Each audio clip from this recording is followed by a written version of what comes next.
Hello, BookTube. Happy 4th of July. Put that aside. I'll try to attach some clips. I do this every year of our 4th of July parade here in our little Vermont town. It's always great fun. We go to the tractor pull. We go to the parade. My daughter played in the band for the parade today. It was great fun to see her. It's her first year doing that. Then we go to a library book sale every year that's held in the library in our little town. It's not the library I work at. So like I say, we'll attach some clips, and I got some books. I got 4 books. A little less than I normally get, but we've been reorganizing and fixing up the shelves and doing the spring dusting and summer dusting, I guess it is now. Getting all the books organized throughout the house. So one of the areas where we need new bookshelves is the American history and politics and biography and all that's growing. And more focused on that area of reading right now. So you'll see by my choices that that's an interest right now. So let me get right to it. So the first thing I got is Theodore Rex by Edmund Morris. Part of a trilogy, I believe, of books that I really like to read. This is, let's see what date we have on this. This is Random House, New York, and this is 2001.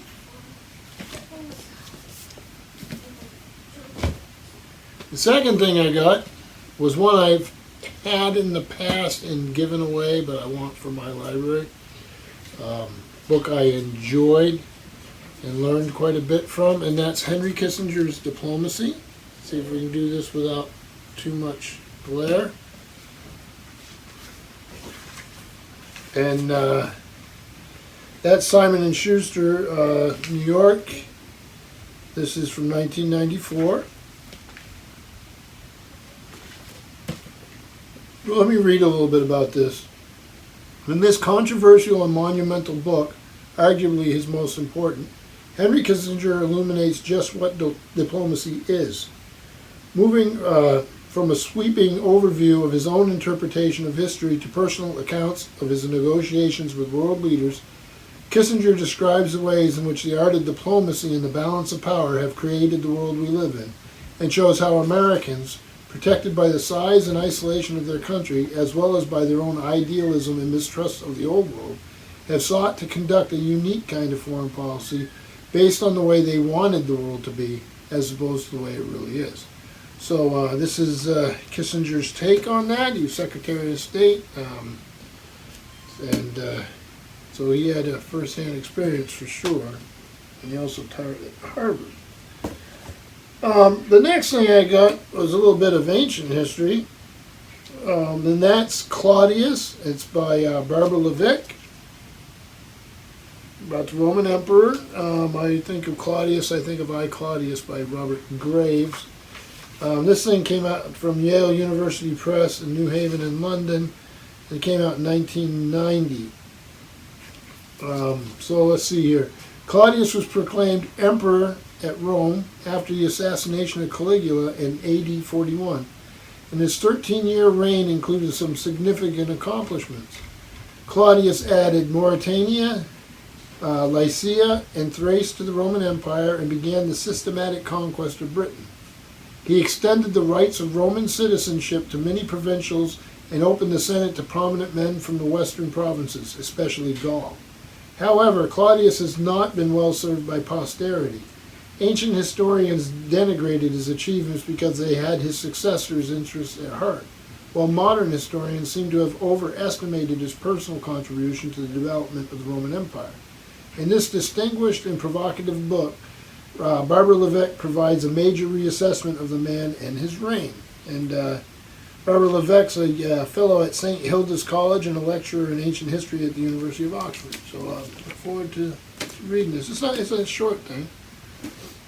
The other thing I got here, it's It's a book about the Tet Offensive. It's Hugh, 1968, A Turning Point in the American War in Vietnam, by Mark Bowden, who is famous as the author of Black Hawk Down. I don't read much history about the Vietnam War, and the reasons for that are many. Obviously, I'm of an age where I remember the Vietnam War. It was a pretty dominant theme in the early part of my life. I had two uncles.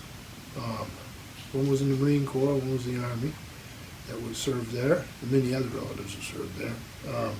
One uncle was seriously wounded. Yeah, it played a big role in my growing up. So I've always sort of avoided reading much about it. I'm getting to an age now, there's enough distance so that I thought I might give this a try. I've got a couple others that I don't own yet, but that I have on my radar. So anybody out there knows good general histories of the Vietnam War, please, leave something in the comments steering me towards those titles. I'd appreciate it. So, like I say, great 4th of July. We all got a little more sun than we used to up here. 90 degrees, I think it was, Fahrenheit. And a lot of tractors, a lot of really neat sports cars. I hope I can get some of those in. And the parade was great fun. Went for a barbecue afterwards to my mom's. And the kids jumped in the pool. So everybody's tired, and it's still early. So maybe I'll get some reading done. So again, happy holidays to you all.